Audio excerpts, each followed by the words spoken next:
સમાજને એક મેસેજ છે. વેશ્યાવૃત્તિ પણ આ જે સ્ત્રીઓ કરે છે એ પણ સમાજની સેવા જ છે ને.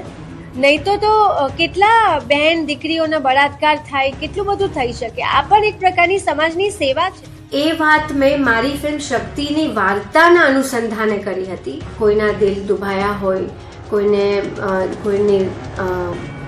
દિલને ઠેસ પહોંચી હોય એ બદલ હું માફી માંગુ છું. નમસ્કાર, હું છું વિક્રમ વકીલ અને તમે જોઈ રહ્યા છો હોટલાઇન ન્યૂઝ.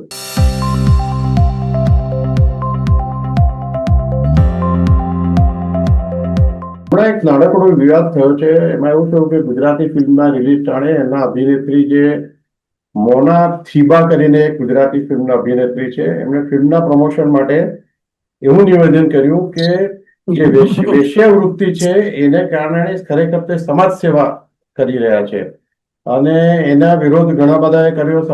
કેટલીક ખોડલધામના ટ્રસ્ટના ટ્રસ્ટી જેનીબેન ઠુમરે પણ એનો વિરોધ કર્યો. એ સિવાય પણ કેટલાક સંગઠનોએ વિરોધ કર્યો. એટલે એવી વાત આવી છે કે હવે મોનાબેને માફી માંગી લીધી છે.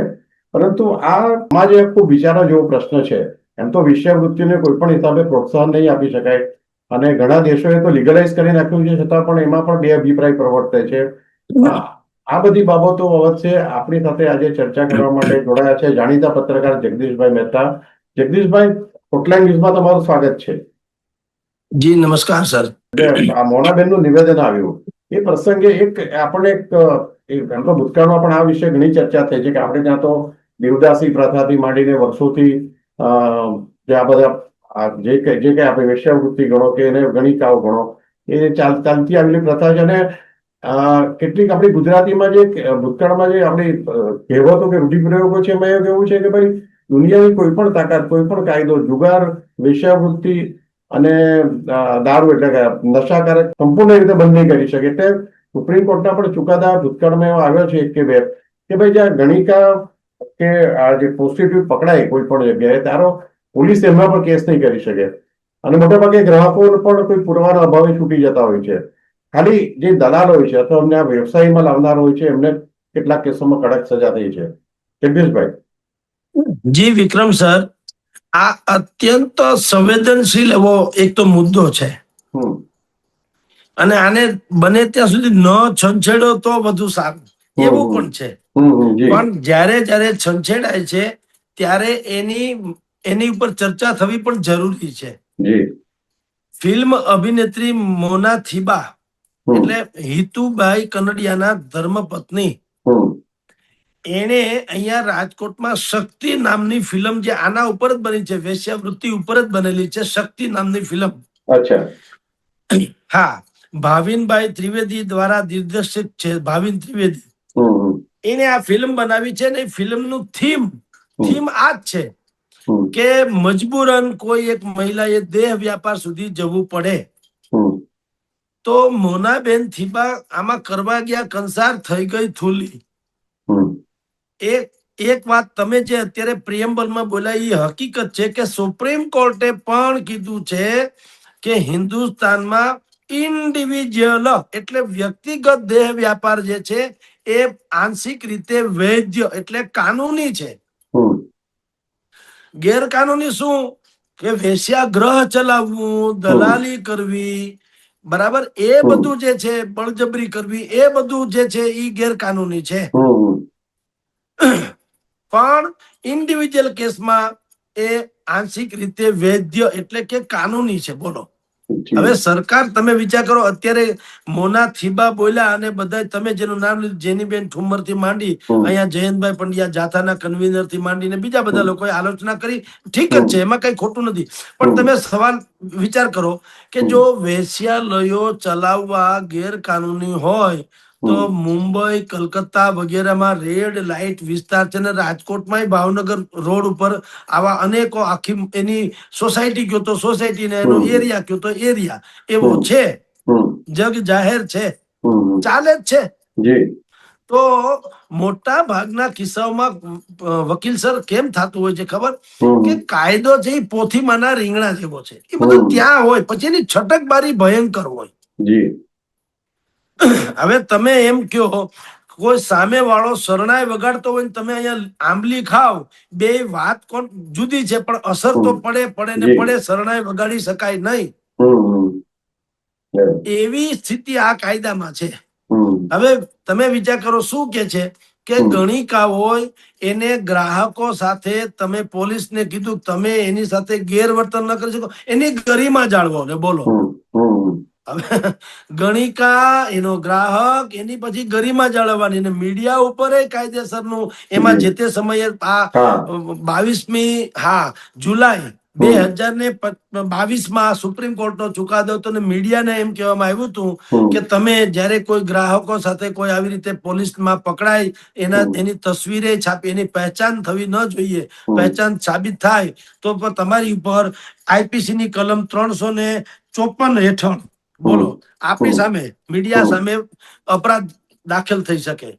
તો એક પહેલું એ છે કે દેશમાં, વિશ્વમાં તો અનેક જગ્યાએ બાકાયદા છે, એ આપણે વિશ્વની છોડીએ, આપણા દેશમાં પણ આંશિક રીતે કહું છું, એટલે કે કોઈ એક મહિલા વૈયક્તિક રીતે ઇન્ડિવિજ્યુઅલ એ દેહ વ્યાપાર કરે, એની કોઈ પણ મજબૂરી હોય યા એને ગમે તે હોય, તો એ ગેરકાનૂની તો કમસે કમ નથી જ નથી. પણ એને જાહેર સ્થળોએ, શિક્ષણ કે ધાર્મિક સંસ્થા, મંદિર વગેરે વગેરે એવી જગ્યાએ કઈ થતું હોય તો એ બરાબર નહીં. અને આખું એક પ્રકારનો વ્યાપાર જેવું થતું હોય તો બરાબર નહીં, એના દલાલી થતી હોય તો બરાબર નહીં. આવી બધી વાત છે. એટલે આપણે વિક્રમ સર આના વિશે એમ કહી શકાય કે આ ખાડે ડૂચા છે, દરવાજા મોકળા છે. જી જગદીશભાઈ, જી હા.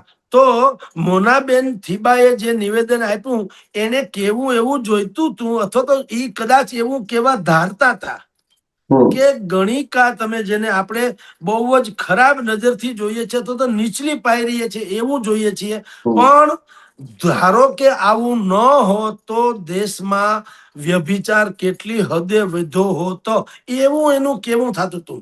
તમારી જાણ કરતા વિક્રમ સર, મોરારી બાપુને એક ભાઈએ પૂછ્યું, મોરારી બાપુશ્રીને, વિખ્યાત કથાકારને, કે તમે આટલી કથા કરો છો, આટલા બધા સારા પ્રવચનો કરો છો, સમાજ સુધારવાની વાતો કરો છો, તેમ છતાં લૂંટ, ખૂન, રેપ, ફરાણું, દુનિયાભરના અપરાધ તો થાય જ છે. બાપુએ જે જવાબ આપ્યો, મોનાબેન થીબાએ યાદ રાખવા જેવો છે, સમાજે સમજવા જેવો છે. બાપુએ એમ કીધું કે તમે જે કહો છો કે ખૂન થાય, લૂંટ થાય, બળાત્કાર થાય છે, ખંડણી ઉઘરાવાય છે, યા તો ગમે તે ટૂંકમાં અપરાધો થાય છે મારી કથા હોવા છતાં, રાઈટ? પણ તમે એમ કેમ નથી વિચારતા કે ધારો કે કથા ન થતી હોત તો કેટલા થાત? આ કથા થાય છે તો પણ આટલા થાય છે, તો કથા ન થતી હોત તો કઈ હદે થઈ હોત? એવી જ વાત અહીંયા કરવા જેવી છે કે મોનાબેન થીબાઈ એમ કે છે કે દેશમાં આ પ્રકારની ગણિકા કે વેશ્યાલયો કે વગેરે ચાલે તો છે જ, પણ બે ઘડી તમે માની લ્યો કે વેશ્યાવૃત્તિ ન ચાલે, ગણિકાની કોઈ વ્યવસ્થા હોય જ નહીં, ગેરકાનૂની ગણાય, તો જે લોકો અત્યારે આ પ્રકારના જાતિગત અપરાધો કરી રહ્યા છે, એ ભવિષ્યમાં ધારો કે એનો અવકાશ ન હોત તો એ કઈ હદે કરતા હોત, અને દુનિયામાં કઈ બેન દીકરી સલામત રહી હોત. આવું મોનાથીબાઈએ એક વાત કરવા જતા હતા, પણ એનાથી થઈ ગઈ જુદી વાત, અને એ એવું બોલી ગયા કે આ જે વેશ્યાવૃત્તિ છે તો સમાજ સેવા છે, એ એનાથી ખોટું બોલાઈ ગયું, એટલે એને ટીકાનો ભોગ બનવું પડ્યું. જી. અને જગદીશભાઈ, તમે જે કહ્યું કે આપણે આપણા દેશમાં પણ ઘણી જગ્યાએ એને લીગલાઇઝ ઓફિશિયલી નથી કરવામાં આવ્યું, પણ ચાલે જ છે. આ બધા જે કલકત્તા છે, મુંબઈ છે, એ રાજકોટ છે, એક જમાનામાં સુરતમાં પણ આનો એક એરિયા હતો. પછી એસ.આર. રાવ જયારે મ્યુનિસિપલ કમિશનર હતા ત્યારે ફક્ત કોમર્શિયલ એંગલથી એનું ડિમોલિશન કરવામાં આવ્યું હતું, કારણ કે મેઇન રોડને અડીને લગડી જેવી જગ્યા હતી જ્યાં વ્યવસાય ચાલતો હતો. એટલે એ આખી અલગ વાત છે. પણ તમે આ જે વાત કરી કે આપણે પણ જાણીએ છીએ કે માની લો ઘણા પુરુષો એવા હોય છે કે જે લગ્ન નથી કર્યા હોતા અથવા વિધુર હોય છે, કે જેમની શારીરિક જરૂરિયાત હોય અને એમને બીજો કોઈ રસ્તો ન હોય, ત્યારે એ આ પોતાની જે શારીરિક ભૂખ સંતોષવા પૈસા આપીને આ વેશ્યાવૃત્તિ કે વેશ્યાની પાસે જતા હોય છે. હવે જયારે બંને એડલ્ટ હોય ને બંને સંમતિથી કરતા હોય, ત્યારે હું પોતે અંગત રીતે એમ માનું છું કે અને બીજા કોઈને લડતા ન હોય, ધારો કે ખુલ્લી જગ્યાએ કરતા હોય, તમે કહ્યું કે ધાર્મિક સ્થળની નજીક કે વિદ્યાભ્યાસ કરતા હોય ત્યાં નહીં કરતા હોય તો એ ઇન્ડિવિજ્યુઅલી જે કરતો હોય એમાં કે મોટો ગુનો નથી બની જતો એવો. હા, તમે કોઈને જબરજસ્તીથી કોઈને વેશ્યાવૃત્તિમાં મહિલાને ફસાવીને જે અમુક બનતા હોય છે એવા કિસ્સા પર પણ કે એને આ વ્યવસાયમાં લાવો અને પછી એની પાસે કામ કરાવો અને જે દલાલો જે વચેટિયા જે પૈસા એમાંથી ખાઈ જતા હોય છે એ આખી ઇલીગલ છે અને એની સામે એક્શન પણ લેવામાં આવે છે. પરંતુ મોનાબેને જે વાત કરી એમાં આપણે જો બહુ નિખાલસથી કહીએ તો અર્ધ સત્ય તો હતું જ. વિક્રમ સર, અર્ધ સત્ય છે અને સ્વીકારવું પણ પડે. તમે બે ઘડી કલ્પના કરી લ્યો, શહેરોમાં ગેસ્ટ હાઉસ ન હોત તો બધા લોકો ઉતરત કોના ઘરે? ચાલો, પછી હોટલ ન હોત તો જમેત કોના ઘરે? જાહેર શૌચાલય ન હોત તો લઘુશંકા ગુરુશંકા કરવા જાત ક્યાં? આ બધી વૈકલ્પિક વ્યવસ્થા છે ને એ એવા લોકો માટે છે જેને સીધી રીતે ક્યાંય જવું આવવું નથી. તમે દિલ્હી, કલકત્તા તમારા કોઈ પણ કામ સબબ જાઓ છો જ્યાં તમારા કોઈ રિલેટિવ્સ નથી અને તમારે છે તો તમારે કોઈને દુખી કરવા નથી રાધર, તો અથવા તો જે છે એની પાસે પૂરતી સુવિધા નથી. આ બધી જ અગવડતાઓની વચ્ચેનો વિકલ્પ શું છે? ગેસ્ટ હાઉસ, હોટલ, શૌચાલય, હોટેલ, ભોજનાલય ઇત્યાદિ. એવી રીતે તમે જેને જિક્ર કરી છે કે જેને યા તો એ અપરિણિત છે, યા પત્નીથી દૂર છે, યા પત્ની વિહીન છે, અથવા તો બીજો કોઈ પ્રોબ્લેમ છે, યા તો એ એવા ધંધાર્થે જાય છે જ્યાં 10-15 દિવસ કે મહિનો દિવસ એને બહાર રહેવું પડે છે, તો શરીરનું કામ કરે છે. એ બધી દીવા જેવી સ્પષ્ટ વાતો છે. તમને સવાર સાંજ ભૂખ લાગે જ છે અને તમે શૌચાલયોમાં જાવ જ છો. એમાં એ નૈસર્ગિક વાત છે. એમાં આ પણ તમે જે વાત કરીએ છીએ આપણે કે શારીરિક ભૂખ છે એ પણ એક પ્રકાર જ છે. આપણે ત્યાંને બહુ ગંદી રીતે જોવામાં આવે છે, જુદી વાત છે, પણ ગંદકી પણ ક્યાં છે? તમે હવસખોર હો તો તમે ગંદકી છે. તમને સ્ત્રી માત્રમાં હવસના જ દર્શન થતા હોય તો તમે ખરાબ છો. પણ માની લો કે તમે બીમાર પડ્યા તમારે દવા ખાવી પડે તો તમે એમાં એડિક્ટેડ ન ગણાવ, તમે એમાં વ્યસની ન ગણાવ. તમારે દવા એટલા માટે લ્યો છો કે તમારે સારું થવું છે. એમ માની લો કે એની શારીરિક ભૂખ કોઈ પણ હિસાબે સંતોષાતી હોય, કોઈ પણ રીતે આપણે એને માન્યતા નથી આપતા. આ વસ્તુ સારી ભલે નથી, પણ તમે જે એંગલ થી વાત કરી, હું એંગલ થી એની ચર્ચા કરી રહ્યો છું કે આવું કંઈક છે, એને કારણે બાકીના કેટલાક અપરાધો થતા અટકે. અન્યથા ભૂખા ક્યાં નહીં કરતા, આપણે કહીએ ને મરણીયો થાય માણસ શું ન કરે, તો પછી ગમે ત્યાં હાથ નાખે. અને આપની જાણ ખાતર દેશ દેશાવરમાં જેટલા પણ અદાલતોમાં કેસ થાય છે, તમે જે મનોવૈજ્ઞાનિકોને પૂછો કે સૌથી વધુ યૌનાચારનો ભોગ બનનારા લોકોને પૂછો કે ઈ યૌનાચાર કરે છે કોણ? બિલકુલ નિકટના જ લોકો કરે છે. સાચી વાત. કારણ કે બિલકુલ સેફ હોય છે.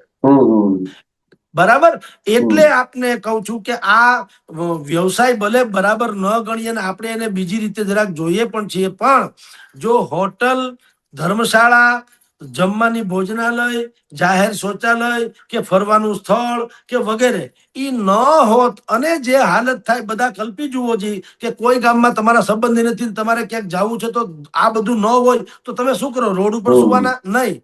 તો આ બધું છે તો તમારું જળવાઈ રહે છે. એવી રીતે આ જે ગણિકાની બધી જે આખી પ્રવૃત્તિ છે એ ભલે ખરાબ જ છે ને ભગવાન કરે એવું કોઈને થાવું ન પડે.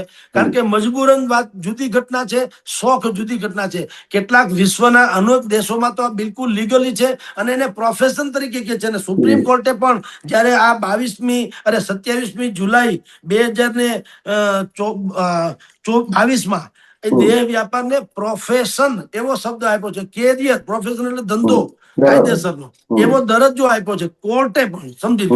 એટલે આપણે મેન્ટલી આપણામાં ફિટ ન થાય એટલે આપણે માનીએ કે કોઈ સ્ત્રીને દેહ વ્યાપાર કરવો પડે એ હદે મજબૂરી થાય. કારણ કે આપણે નારી તું નારાયણી એ માનનારો આપણો સંસ્કૃતિ ને આપણી સનાતન સંસ્કૃતિ તો એવું માને છે કે દીકરી દેવો ભવ, પુત્રી દેવો ભવ, નારી તું નારાયણી, યત્ર નાર્યતિ પૂજ્યતે રમતે તત્ર દેવતા યત્ર નાર્યતિ પૂજ્યતે. એવા આપણે પાસે સ્લોગન્સ છે. જ્યાં નારીઓનું સન્માન થાય છે, પૂજા થાય છે, ત્યાં દેવતાઓનો વાસ હોય છે, એવું આપણે માનીએ છીએ. એટલે આપણે આને બહુ ખરાબ રીતે જોઈ રહ્યા છીએ. વિશ્વભરના કેટલાક રાષ્ટ્રો જેને આપણે પછી એને પાછા આપણે વિકસિત રાષ્ટ્રો કહીએ છીએ, બોલો. પણ ત્યાં એ લોકોએ મેન્ટલી શું કર્યું છે કે ભાઈ તમારે ત્યાં ભોજનાલયની જરૂર છે એવી શૌચાલયની પણ હોવી જોઈએ. એવી રીતે તમારે ત્યાં સુંદર સુસંસ્કૃત સંસાર હોય તો આવા ગણિકાલયો પણ હોય જે અમુક બાબતોથી તમને સેફ કરાવે, સલામતી આપે. એ કચરો ન્યારી સમાજમાં ન આવે. જી સર. એ બહુ સાચી વાત કરી જગદીશભાઈ. અમુક દેશોમાં તો આ લોકોની લીગલાઇઝ છે ને એટલી હદે એમની પર કડક વોચ પણ રાખવામાં આવે છે. એમની મેડિકલ જે એ છે એની પણ તપાસ દર મહિને કે દર 6 મહિને કે 4 મહિને એમની કરવામાં આવે છે. અને જો એ રોગિસ્ટ હોય તો એને લાયસન્સ નથી આપવામાં, તો ઓફિશિયલ લાયસન્સ આપવામાં આવે છે એમને. એટલે કંટ્રોલમાં રહી શકે છે આ દરેક વસ્તુ. ધારો કે થાઈલેન્ડ આખું ટુરિઝમ ડેવલપ, એક જમાનો ભૂખડી ભારત દેશ કેમ આજે ડેવલપમેન્ટ થયું, તો નેચરલી સેક્સ ટુરિઝમ પર જ થયું. હવે વિયેટનામનું પણ એ જ રીતે ડેવલપમેન્ટ થઈ રહ્યું છે. અમેરિકા, બ્રિટન કે જર્મની જેવા દેશોમાં તો કેટલીક હદે એ લોકો લિબરલ છે આ બાબતમાં, પણ ડેવલપમેન્ટ આ બધા દેશોનું ફક્ત આ કારણે થયું છે. અને ત્યાં બહુ કડક અમુક નિયમો પણ છે. એવું નથી કે તમે જ્યાં પ્રોસ્ટિટ્યુશન લીગલી હોય એટલે તમે બેફામ બનીને ગમે ત્યાં એ કામ કરી શકો. પરંતુ તમે બહુ સુંદર વાત કરી કે આપણા ત્યાં સમાજમાં બે પ્રકારની વિચારધારા પ્રવર્તે છે, પણ એ બંનેનું બેલેન્સ હોવું જરૂરી છે. જગદીશભાઈ, તમે આજે અમારી સાથે જોડાયા અને ખૂબ સુંદર વાતો કરી એ બદલ ખૂબ ખૂબ આભાર આપનો. જી નમસ્કાર સર. Thank you. આવા પ્રકારના વિડીયો તમને જોવા ગમતા હોય તો હોટલાઇન ન્યૂઝ ચેનલને લાઇક, શેર અને સબસ્ક્રાઇબ કરો.